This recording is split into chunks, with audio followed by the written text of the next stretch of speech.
Good morning, everybody. Good morning, Matthew. Good morning, Teepa.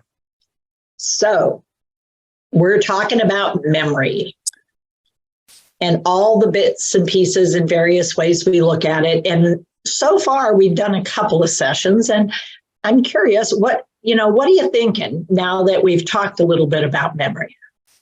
Yeah, well, here, I'll do an action so it reflects what I'm thinking. Wow, this is super dynamic, because I think so often when memory's mentioned, literally how dynamic it is not you don't talk about it. You really don't get into all of it. And until you truly do you realize just how much really goes into it. It's not just recalling something. which in itself, on Tuesday, yeah. Yeah, we're calling the 5 different things, like it was the what's in the so states and capitals, and then in the junk drawer of the kitchen, in the car, and then what's in the car, and then how to make a cake. To the car, but yeah, you got it. Or something about the car, and then the cake. Yeah. So that was that. Good job. Yeah, he's still got that going on. Now, notice how it's been a weird thing to hold on to, right? Yeah. But somehow in that moment, it was important for him to hold on to that. So what we want to think about today, we're going to talk a little bit about, is what we call procedural memories. Things that we've done so often that we've established a procedure for them. And without thinking anymore, we call on our cerebellar ability to just routinely go through them as long as things are flowing the way they flow. So human beings typically develop procedural memories on things that they do repeatedly. So, for instance, getting dressed. We have a rhythm to getting dressed. We have a sequence. We have what we do to get dressed. Maybe gathering the clothes to get dressed is actually a procedural process for us as well. Some people are hit and miss on it. They aren't as procedural. So I'm not particularly procedural. I'm not as predictable with my gathering of clothing. I know some people who are very predictable. I mostly will say, okay, I need underwear, I need a bra, I need pants, and I need a shirt. And I need a shirt over the shirt most days because I'm doing a talk or whatever. But if I'm not, I'm just looking for one shirt. So and then there's socks. Oh yeah, then the shoes. But me, it's the earrings. Yeah, I might go back for those later. It's the glasses get on at some point. And so, for me, it's more a process of at the end, okay, let's see, did I get it all done? Let me go back and review. So I am not as solid on the gathering of things and doing of things. Classically, I will tell you, I do put my underwear on first. And typically, I will put my left foot in my underwear first, and then my right, because I have learned over the years that because my left foot is more stable, I want to get it with the underwear on that first. And then I will put my more skillful leg in the other hole because my left foot is more stable, and therefore I can pick my right one up because I stand up when I put on my underwear as a rule. And so I bring my leg up and get the other one in, but I've got that nice stability in my solid left leg. And when I try to do it the other way, I have to lean on a counter in order to do it. So I've really gotten that way. And then classically for me, I put my pants on next. And then I'll do the bra. And then I'll do the shirt.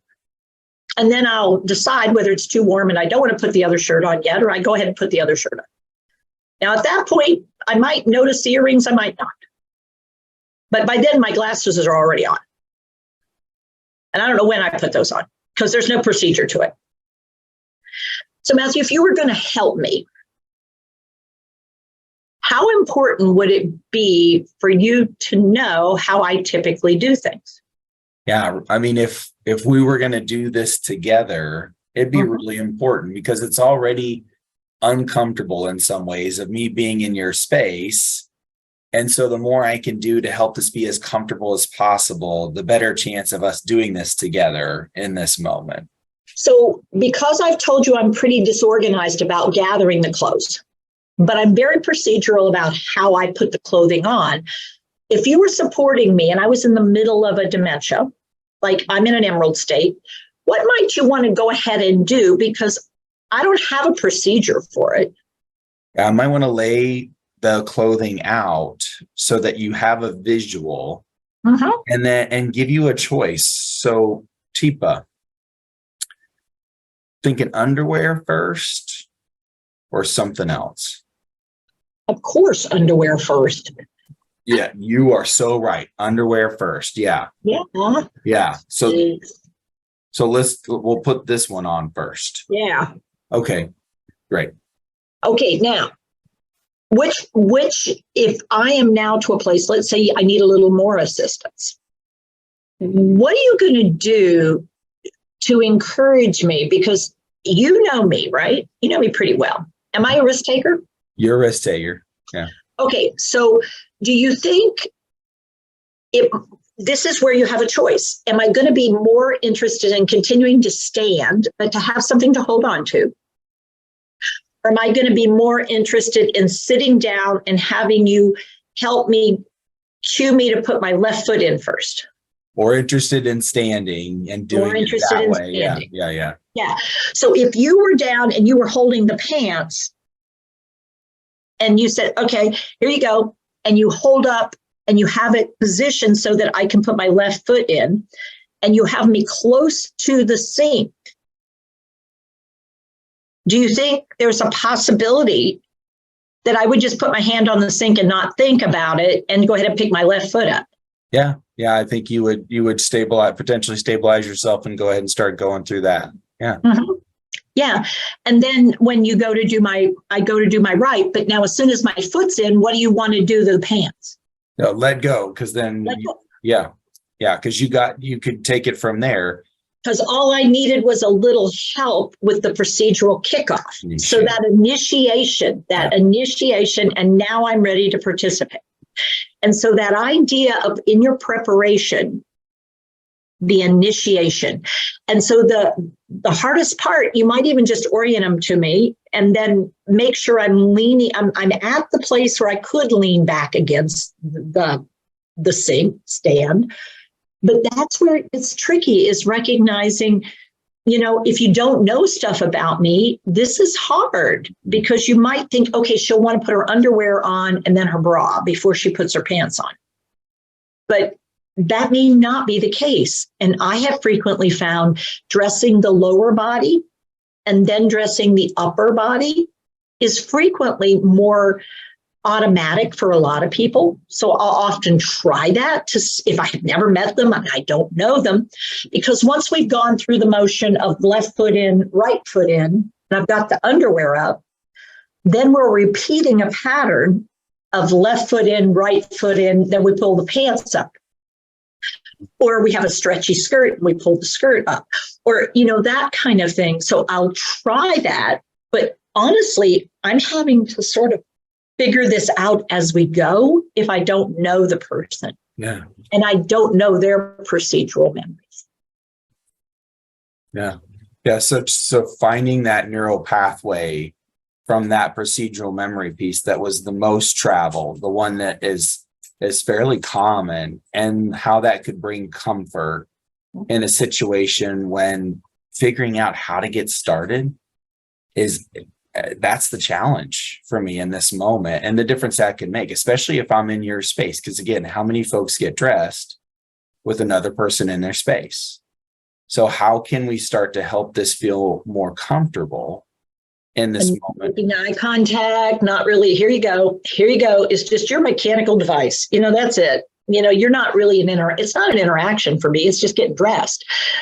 I'm not going to be chatting while I dress, because I don't chat when I dress. I just get my clothes on and then I'll come out and chat. But I'm not going to do that while I'm getting dressed. And so acknowledging talking is not part of my procedural memory of getting dressed. Having a conversation with me, here you go, is as far as I want to hear. Here you are. Okay, left foot. Yeah, you got it. And with me, should you say left foot? Oh no. No. Yeah, because the recognition of left and right. Yeah. So I might want to Problem. do a visual with myself. Yeah, this one. Yeah. Yeah. Oh, yeah. Or That just one first. tap. Yeah, here you go. This one. Okay. Now that's getting dressed. I mean, we can pick anything. One of the things we frequently see, though, that I want to point out is that people pick too big a task. So in order to brush my teeth, I have to get the toothpaste. I have to put the toothpaste on the toothbrush. I have to wet the toothbrush. I have to, and it's like, well, it depends on where I am in my dementia, but sometimes we want to start smaller and then see how big we can make the procedure. But what we typically do is ask somebody to do something they can't quite do. And then unfortunately, I've had a failure. And then you're trying to fix what I'm doing wrong. So there's this, oh, Tifa, no, hang on. Wait, no, you don't need that much toothpaste. Oh, wait, no, that's not your toothbrush. Wait, hang on. And we're doing a corrective action rather than coming in and starting the procedure and then what we call backward chaining. So if that works, then I can undo the toothpaste and say, here you go, just maybe put a little tab there on there. Good, there you go. All right, perfect. And then I may just grab, I may offer to take the tube away, not grab. I just take the tube away and put the lid back on for right now. And then I might say, here you go, and see if the lid can go back on. You know, it's the process of trying things out, but it's not set in stone when it's dementia. And I think that's what's frustrating. It is frustrating for rehab people as well as family members frequently because they want to be able to demonstrate progress. And it's like, well, the progress is we're building the relationship of assistance. And when dementia affects one person, it at least affects the partner as much because what we have to do is figure out where's the procedure going to start today. You know, and today, this particular time, oh, they've got it. Okay, I'm gonna let that ride. Oh, today, yeah, not one of the better days. Okay, I'm gonna start the procedure further into the activity so that what we have is success. So I think if we could look at this more as success is the interaction of the task, the initiation, and the procedural memory for the two people involved. And I think getting the partner to be tuned in to where does the procedure that we're talking about start for this individual today, in this moment, we'd be better off because it's almost like it's a test every day. And it's like, it's a test. Ooh, that's hard. Versus we're going to slide right on into this. And the more skillful as a partner I get, at recognizing, okay, she automatically reached for the toothbrush and she's automatically picking up the toothpaste. And I saw her shift the toothbrush into her hand to be able to do the tube lid of the toothpaste. Okay, now she's not sure where to set it. And I say, here you go. And I just put my hand out. All right. Well, now she's sort of like, all right, here you go. Here's the tooth, here's the lid. Or here, tell you what, let me slip that on. Okay, now here you go.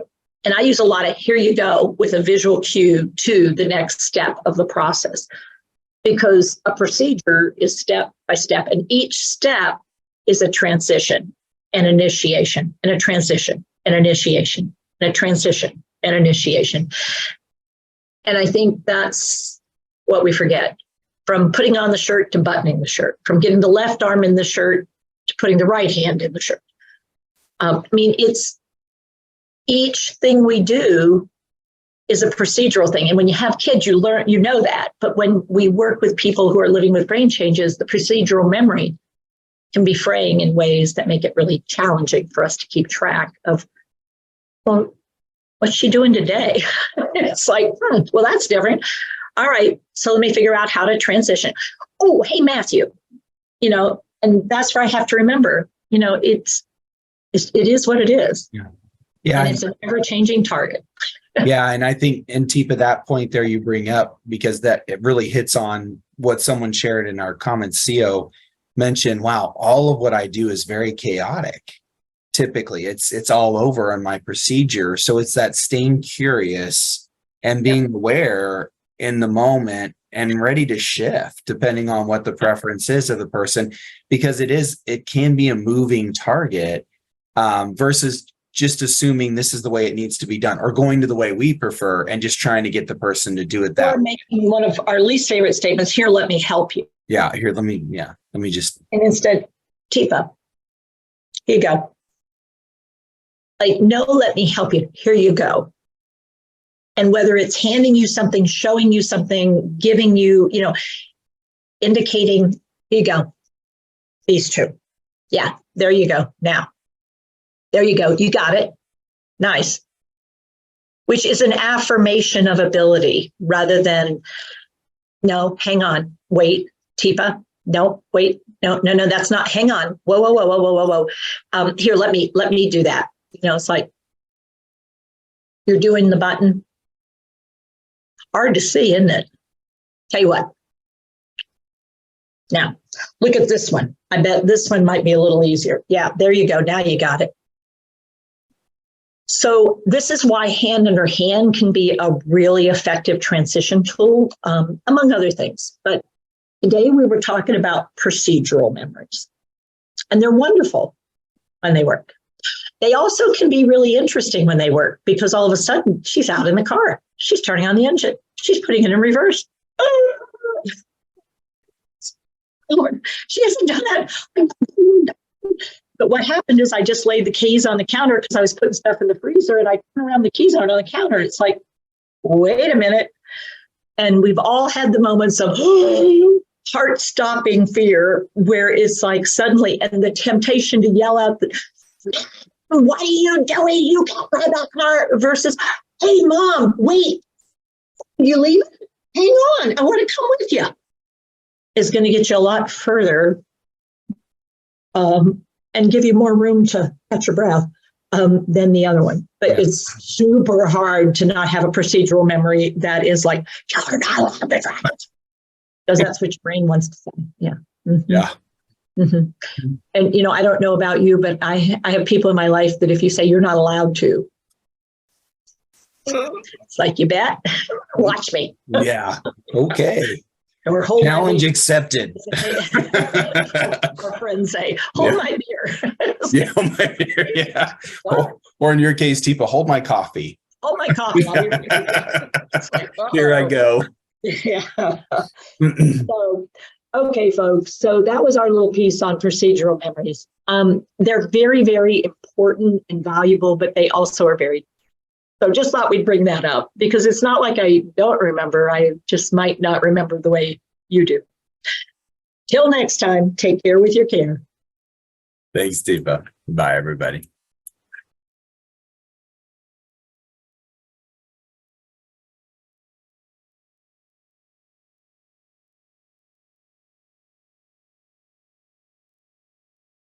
Hi, I'm Tifa Snow, and you just found our YouTube channel and watched one of our videos. I'm the owner and founder of Positive Approach to Care. Thanks for watching. And if you liked, if you have a comment about, or you would, please share it with people you know. Oh, and if you haven't yet done it, consider subscribing. We'll let you know when the next new video comes out. And you might want to visit our website, www.tifasnow.com, where you'll find other resources as well. See you there.